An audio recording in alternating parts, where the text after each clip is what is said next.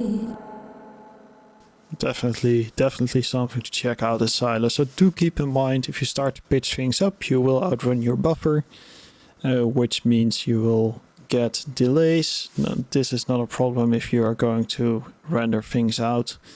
You can definitely work around it, but if you want to keep things fairly live, slam down the size to the tiniest buffer size. As for now, make sure to turn off anti-aliasing in the setting, because there's still a bug going on. This might get fixed by the time you see this video. But if you leave it on right now, you'll get a lot of plops because you are passing the buffer thresholds. So if you have those plops, turn it off. Actually, maybe I can demonstrate it really quickly. Who are you to say that you still want me when it was you who said goodbye? Who are you to ask me for a chance when you're the only reason why? That's a little tip. So here's a little silo tip you can mess around with. If you are interested in these presets, you can actually find them on my Gumroad. I will leave the links in the description down below. If you want to see more silo, follow along. If there are any questions or if you want to see anything, do leave a comment. And if you enjoyed this video, do leave a like. And I'll see you around in the next video. Alright, that's it. See ya. Bye bye.